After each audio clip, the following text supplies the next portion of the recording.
business news now. Cami Knight is with us here on set. She's talking today about I always have trouble with this. LVMH. It's really difficult to say, LVMH. Says 2025 is actually off to a good start. That's right. It's France, in fact, Europe's most valuable company, and it defied expectations, reporting an increase in sales in its most recent quarter. While they declined 10% in the Asia region, they rose in both Europe and the United States. CEO Bernard Arnault announcing the company is turning its focus to the US in order to avoid higher taxation in the EU. Arnault was the only Frenchman standing on the podium at Donald Trump's inauguration, along with his children Delphine and Alexandre, a signal that his long-standing friendship with the president is as solid as ever. Matthew Merry-Carouche has more. French luxury giant LVMH has started the year on an optimistic note, posting a 1% rise in fourth quarter sales, equaling a total of 23.9 billion euros, a sign that the luxury sector may be recovering from a recent downturn. The sector has been wrestling with its slowest sales in years, weighed down by China's sluggish economy. To that end, LVMH CEO Bernard Arnault is turning his attention to the United States, where the French conglomerate employs more than 40,000 people, and which accounts for 25% of LVMH's sales. I just came back from the United States, as you know, and I saw a wave of optimism there. Coming back to France after a few days in the US, it's like a cold shower. Arnault attended U.S. President Donald Trump's inauguration last week alongside other billionaires. Arnault and Trump have had a relationship for decades, starting when Arnault worked as a real estate developer in the United States. Bernard, I want to thank you for the incredible job you do. You're one of the truly great business people. Arnault said he is considering bulking up production in the United States, where LVMH currently has little capacity apart from 3 Louis Vuitton workshops and some Tiffany jewelry-making sites. France's richest man has expressed frustration about his home country's bureaucracy and recent plans to further tax larger companies to plug a hole in the state budget.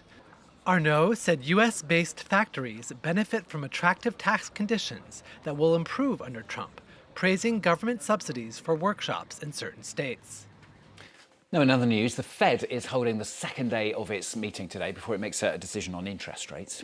So it's meeting for the first time since Donald Trump's return to the White House. The Fed has been cutting rates at its last 3 meetings, reducing its short-term borrowing rate by a full percentage point. But this time, traders are expecting the Fed to hold interest rates steady at its current range between 4.25% to 4.5%, and this at least until the central bank's May meeting. This isn't what Donald Trump has asked for, is what he told business leaders in Davos last week.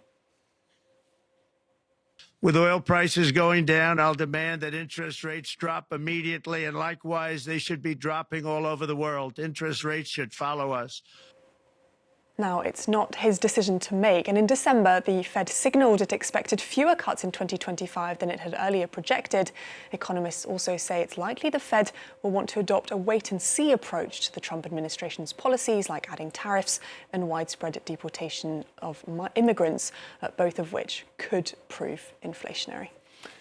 Now we're going to take you to Colombia. Relief there after Donald Trump put tariffs on hold.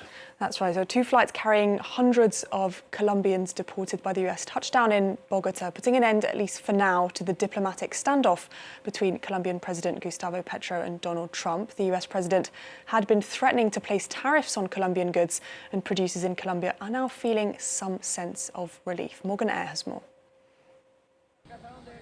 Over 200 Colombians have arrived back in their country after being deported from the United States.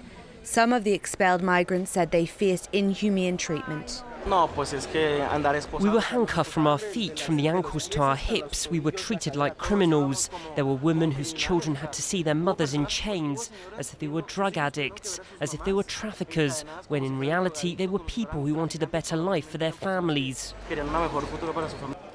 Colombia initially turned back a US deportation flight on Sunday. In response, Donald Trump threatened 25% emergency tariffs on exports from the South American country, forcing President Gustavo Petro to back down. The US is Colombia's biggest trading partner. According to the US Census Bureau, $33 billion in goods were traded between the two last year. There was relief among banana producers in the Urabá region who say competition is already stiff.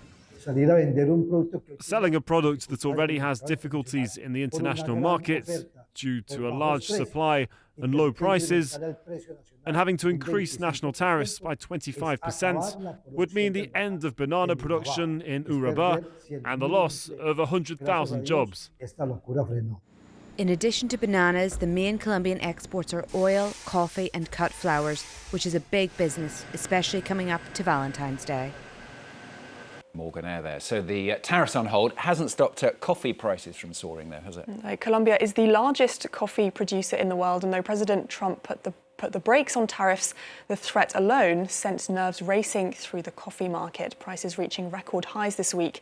It's not just Trump though, shortages related to extreme weather and increased global demand are also playing their part in the price of coffee that has been on a steady increase this year, Stuart. Yeah, just run out of mine. I've finished it all off. Cami, thank you very much. Cami Knight. No refills.